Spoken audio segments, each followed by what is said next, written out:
Et bonjour YouTube, j'espère que vous allez bien. En tout cas moi ça va très bien. On se retrouve pour l'une des vidéos habituelles que je vous fais chaque mois. Et aujourd'hui, si je suis là, c'est tout simplement pour vous présenter la pile de livres qui est juste à côté de moi, qui correspond tout simplement à tous les livres qui ont rejoint ma bibliothèque, ma pile à lire au mois d'avril 2024. On est donc parti pour le book haul d'avril. Avant de commencer la vidéo, n'hésitez surtout pas à vous abonner à la chaîne et à activer la cloche afin de ne plus rater aucune de mes prochaines sorties de vidéos. Si vous voulez voir un tout petit peu plus de mon contenu, je vous invite à venir me suivre sur TikTok et sur Instagram où je fais un contenu qui est différent, complémentaire et quasiment quotidien en comparaison à ici. Et puis si vous aimez cette vidéo, n'hésitez surtout pas à lâcher un petit j'aime, ça me soutiendra, ça me fera vraiment très plaisir. On commence tout de suite avec un livre sorti aux éditions Sabran. Il s'agit de Désir immortel écrit par Chloé Gong, qui est la même autrice que Ses plaisirs violents. On est déjà là encore sur un très joli objet livre. Je vais vous montrer sous la jaquette. Il est rouge avec des dorures argentées que je trouve vraiment très jolies. Et ce que je trouve magnifique dans ce roman, c'est les pages de garde qui sont des illustrations que je trouve tout simplement sublimes. Voilà, je trouve ça vraiment trop beau. Et donc ici, c'est le premier tome d'une nouvelle duologie du coup de Chloé Gong. Donc il y aura un deuxième tome qui sera à venir. Chaque année, une centaine d'habitants du royaume de Tallinn participent au jeu. Cette arène sanglante promet d'inimaginables richesses à son unique vainqueur. La princesse Kala a déserté le palais après l'assassinat de ses parents de sa propre main. Espérant débarrasser le royaume de sa monarchie tyrannique, elle pourra mettre un point final à son plan si elle triomphe des jeux. Anton, membre en exil de la famille royale, espère sauver son amour d'enfance gravement malade grâce au gain qu'il tirera des jeux.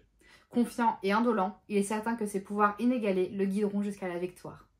Bien qu'ayant des buts différents, Kala et Anton scelleront une alliance dont l'intensité consumera tout sur son passage. Kala devra alors décider si elle se bat par loyauté envers son royaume ou par amour. Donc voilà, on a un côté très dystopique je trouve dans le roman. Il a l'air vraiment très chouette, l'univers a l'air fou. Cette association de vert et de rouge, je trouve que ça dégage un charisme au roman qui m'attire énormément vers l'histoire, donc j'ai vraiment très hâte de le découvrir. Ensuite, au mois d'avril, j'ai aussi reçu Glace écrit par Stacy McEwan, la dernière sortie des éditions Olympe. J'ai d'ores et déjà terminé le roman, il a fait partie de mes lectures de ce début du mois de mai. Et j'ai vraiment bien aimé, on est sur le premier tome de nouvelle saga de Romantaisie. Donc la romance a une place très importante dans l'histoire. Mais malgré tout, on a tout un développement, toute une intrigue très intéressante autour de... je vais vous lire le résumé en fait, tout simplement. Docine n'a jamais rien connu d'autre que la pointe. Territoire piégé entre un gouffre immense et une paroi montagneuse infranchissable. La vie est une bataille incessante pour tous ses habitants. Survivre au froid mordant, ne pas faire une chute mortelle dans le gouffre, esquiver la violence de ses voisins, ne suffit pas. Il faut aussi échapper à la sélection. À chaque nouvelle saison, les glaciens, vicieuses créatures ailées, attrapent des victimes au hasard et les emportent dans le ciel. On ne les revoit jamais. Seul membre restant de sa famille, Docine a survécu jusqu'à présent. Mais la chance tourne. Elle est sélectionnée et arrachée de sa maison glacée. Coupée de tout ce qu'elle connaît, qui sait ce qui lui arrivera de l'autre côté du gouffre, la mort, l'esclavage, ou bien pire encore. Et alors, tout le résumé concentre vraiment que le tout début de l'histoire, et il va se passer plein d'autres choses à faire qui sont hyper intéressantes, pardon.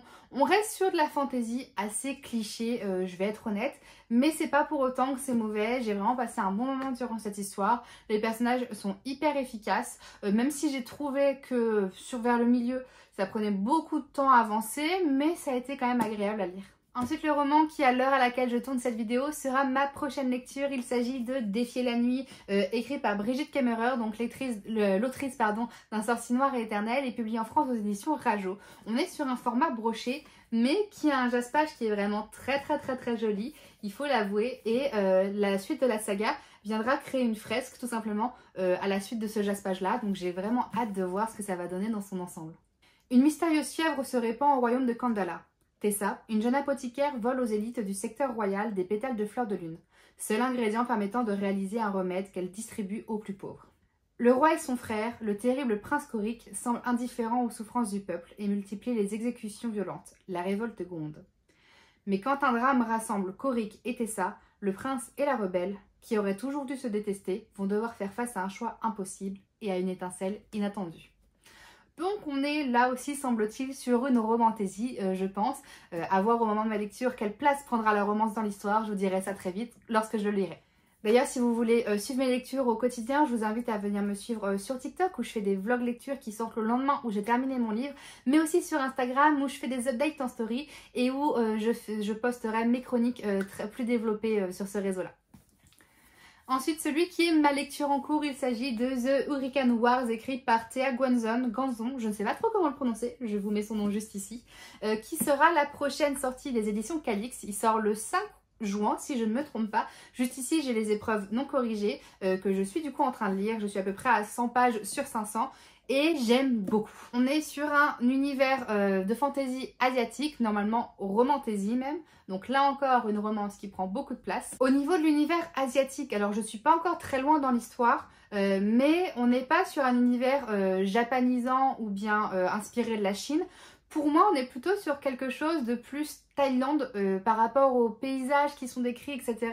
C'est ce que je ressens, en tout cas pour l'instant. Ça se trouve, je me trompe totalement et je le découvrirai dans la suite et à ce moment-là, je le redirai quoi. Mais en tout cas, pour l'instant, même si les tout début a été assez chargé en informations et qu'il faut un temps d'adaptation pour comprendre et rentrer dans l'histoire, et j'aime vraiment bien. On a beaucoup d'impact, beaucoup d'enjeux, beaucoup d'histoires politiques, des pouvoirs qui sont hyper intéressants. Donc voilà, j'aime beaucoup. Mais je vais vous lire le résumé pour vous en dire un petit peu plus. Talacine n'a connu que les guerres du Typhon. Orpheline, elle utilise le pouvoir de la lumière pour se battre contre l'Empire de la Nuit. Alaric, lui, n'a connu que les ténèbres. Fils de l'empereur et arme la plus mortelle des ombres, il use de sa terrifiante magie pour écraser la rébellion. C'est alors qu'ils se croisent sur le champ de bataille. Leur affrontement est inéluctable. Mais une menace plus importante se profile. Sauront-ils faire alliance pour la vaincre ou se détruiront-ils l'un l'autre avant ? Ensuite, pour ceux qui me connaissent, vous savez que j'aime les réécritures de mythologie ou les récits mythologiques, etc. etc. D'à peu près toutes les mythologies, mais c'est vrai que j'ai un petit faible pour la mythologie gréco-romaine. Et juste ici, j'ai reçu Dans les yeux de Méduse de Nathalie Haynes aux éditions Michel Lafon. Et en fait, à la lecture du résumé, tout de suite j'ai craqué parce que ça ressemble entièrement au genre d'histoire que je veux lire quand je veux lire quelque chose sur Méduse, mais je vais vous le lire pour que vous vous en rendiez compte à votre tour. Certains monstres sont tout simplement de jeunes filles qui n'ont pas eu de chance. Et c'est le cas de Méduse.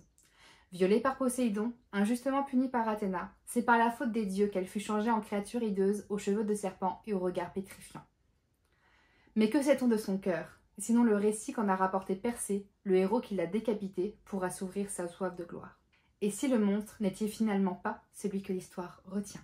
Donc voilà, pour ceux qui connaissent l'histoire de Méduse, à la base c'était juste une jeune fille et je veux en fait ce côté émouvant, ce côté femme brisée. C'est un peu bizarre de dire ça. C'est ce que j'ai envie de lire, j'ai envie d'être touchée par cette lecture et je vous en parlerai très bientôt. Ensuite, en avril, j'ai reçu aussi The City of Stardust de Georgia Sommer, une des dernières sorties des éditions Brajlon. Lui aussi, je l'ai lu, ça a été ma première lecture du mois de mai et j'ai vraiment bien aimé. On est sur un univers très original avec un petit peu une vibe Dark Academia, même si on n'est pas exactement dans la Dark Academia, mais l'esprit y est. On a un monde parallèle, on a des secrets de famille, on a plein de mystères qui planent tout au long de l'histoire, quelque chose d'assez mystique et j'ai beaucoup aimé cette ambiance-là en fait. Les Everly sont maudits depuis des siècles. À chaque génération, le membre le plus prometteur de la famille est voué à disparaître en réparation d'un crime dont nul ne se souvient. Celle qui vient les chercher, la mystérieuse et glaçante Pénélope, ne connaît ni la vieillesse ni la maladie. Et pour elle, une dette est une dette. Lorsque sa mère se volatilise en pleine nuit, la malédiction s'abat sur Violette Everly. Et il n'y a plus qu'elle pour en briser le cycle. Commence alors un voyage dans un monde magique et envoûtant, peuplé d'érudits avides de pouvoir, de divinités instables et de monstres en quête de vengeance. Sans oublier l'énigmatique assistant de Pénélope, Alexander, à qui Violette sait ne pouvoir faire confiance, mais dont les secrets l'attirent irrésistiblement. La vie de Violette est en jeu et le temps lui est compté. Aux confins du monde, elle espère trouver sa mère, mais aussi la cité de poussière, d'étoiles, où tout a commencé pour les Everly. Car après tout, les malédictions ne sont-elles pas faites pour être déjouées? Donc voilà, c'est un one-shot très efficace, très original, qui sort des fantaisies habituelles. Et même si je dois l'avouer, ça ne sera pas la lecture de l'année, c'est quand même une lecture que moi j'ai trouvée très agréable. Ensuite, une des sorties de 2024 que j'attendais le plus, il s'agit de L'Engrange-Temps de Nell Pfeiffer aux éditions Hachette Roman, le second tome. J'avais eu un coup de cœur pour le premier tome, je vous en ai beaucoup parlé sur tous mes réseaux sociaux. Et j'ai enfin lu ce roman, je l'ai lu quasiment immédiatement après l'avoir reçu, donc il a fait partie de mes lectures d'avril. Et j'ai vraiment beaucoup aimé. Ça n'aura pas été le coup de cœur qu'aura été le premier, mais ce fut quand même une très bonne lecture. Et vu qu'on est sur un tome 2, je vais pas vous lire le résumé de toute façon. Il n'y a pas vraiment de résumé à l'arrière, donc voilà. Et enfin, pour terminer le book haul de tous les livres qui ont rejoint ma bibliothèque au mois d'avril, j'ai reçu Gabi ou La Belle et l'Argent des éditions de Michel Lafon. On est du coup, comme vous l'avez déjà deviné je suppose, sur une BD tout simplement, avec un style graphique assez original.